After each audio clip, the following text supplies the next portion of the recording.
Welcome to Just the News. I'm Faye. Let's get straight to it. India saw a massive jump in the number of daily COVID cases we report today.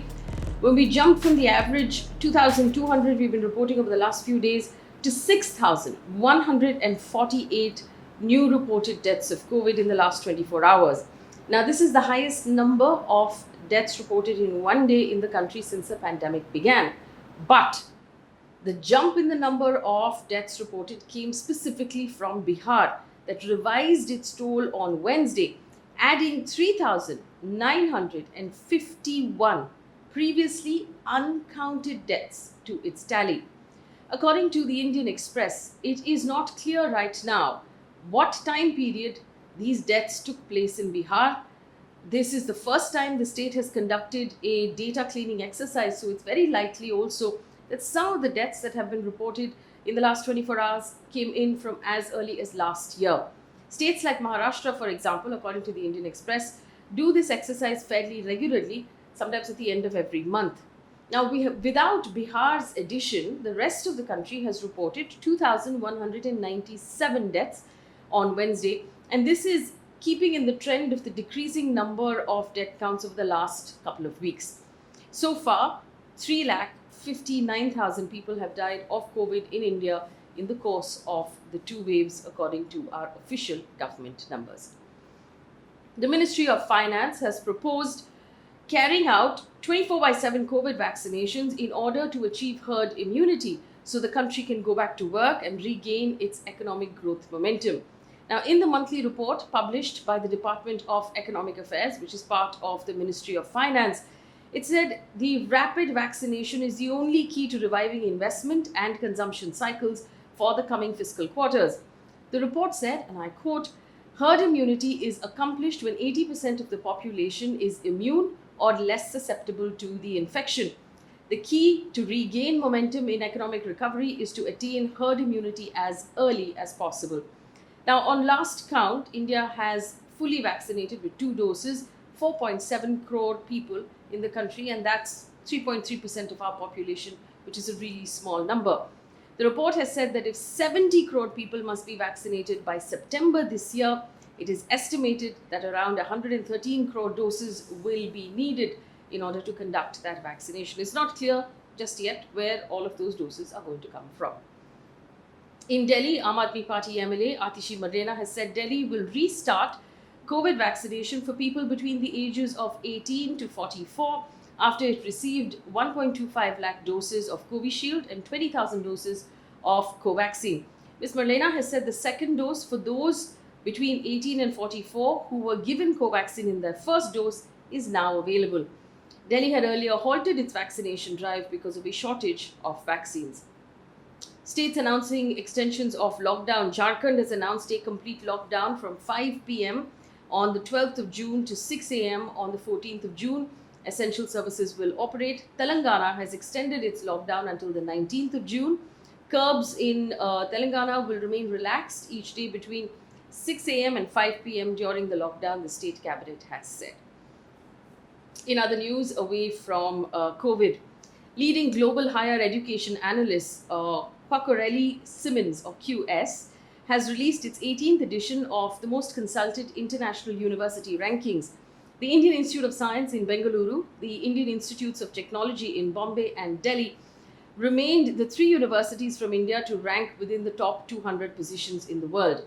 According to the QS World University Rankings 2020, Indian Institute of Science Bengaluru has ranked the world's top research university, achieving a full score of 100 out of 100. IISc has received that full score in citations per faculty metric. As per the total rankings, IIT Bombay is at 177, IIT Delhi is at 185, and IISc Bengaluru is at 186th position in overall university rankings. Uttar Pradesh Chief Minister Yogi Adityanath arrived in New Delhi today to meet with Home Minister Amit Shah, and he will meet with Prime Minister Narendra Modi tomorrow. The visit comes while ruling BJP prepares for elections in Uttar Pradesh in the beginning of next year. It also comes just a day after Congress leader Jitin Prasad switched over to the BJP. There's a backdrop here of rumblings right now in the state of Uttar Pradesh with discontentment within the BJP regarding the handling of the second surge of COVID. Several BJP ministers and MLAs had publicly questioned the leadership for being unresponsive to people's pain in the state.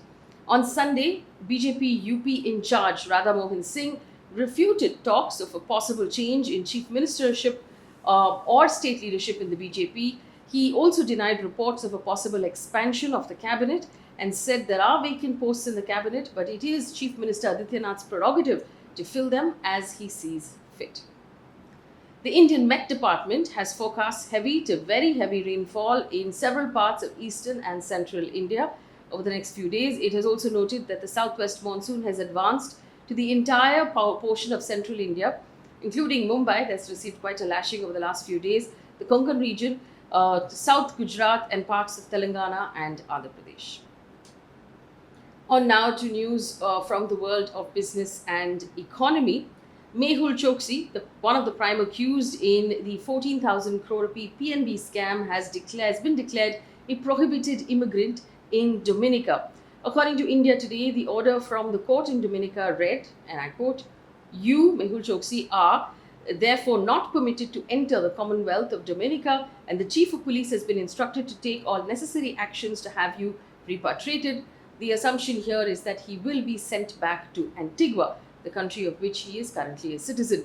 Mehul Choksi and Nirav Modi fled from India in January 2018, just before the scam became widely reported. He acquired the citizenship of Antigua and he's been living there ever since. On the 23rd of May this year, he went missing in Antigua when his family filed a missing complaint, and he then turned up in Dominica. He has since accused Indian agents of kidnapping him from Antigua and taking him to Dominica by force.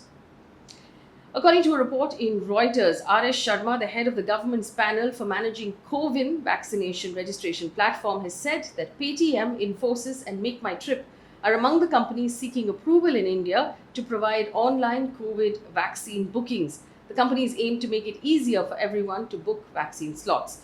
This comes after the government relaxed the rules last month to potentially allow third-party apps to offer vaccine bookings. It also faced initial problems with its own platform, the COVID portal.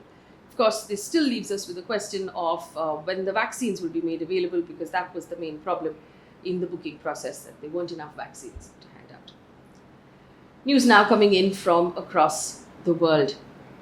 Myanmar authorities have charged new corruption charges against deposed leader Aung San Suu Kyi and other officials. She has been accused of accepting cash and gold in bribes and could face up to 15 years in jail if found guilty.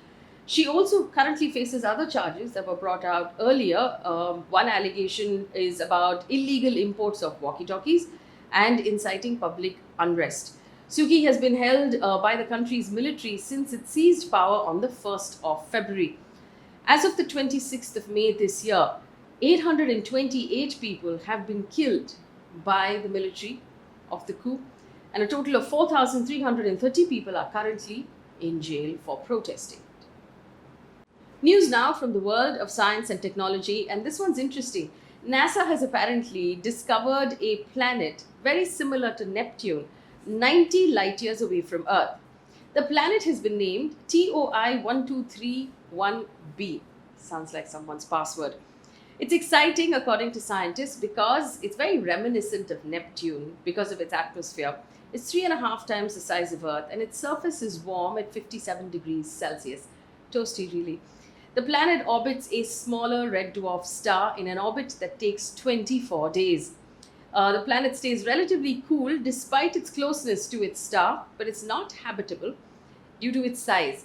But it offers scientists one of their first chances to study the atmosphere, allowing them to compare it to other planets and similar worlds elsewhere, perhaps furthering our understanding of the formation of planetary systems, including our own. And one piece of positive news before we leave you for today.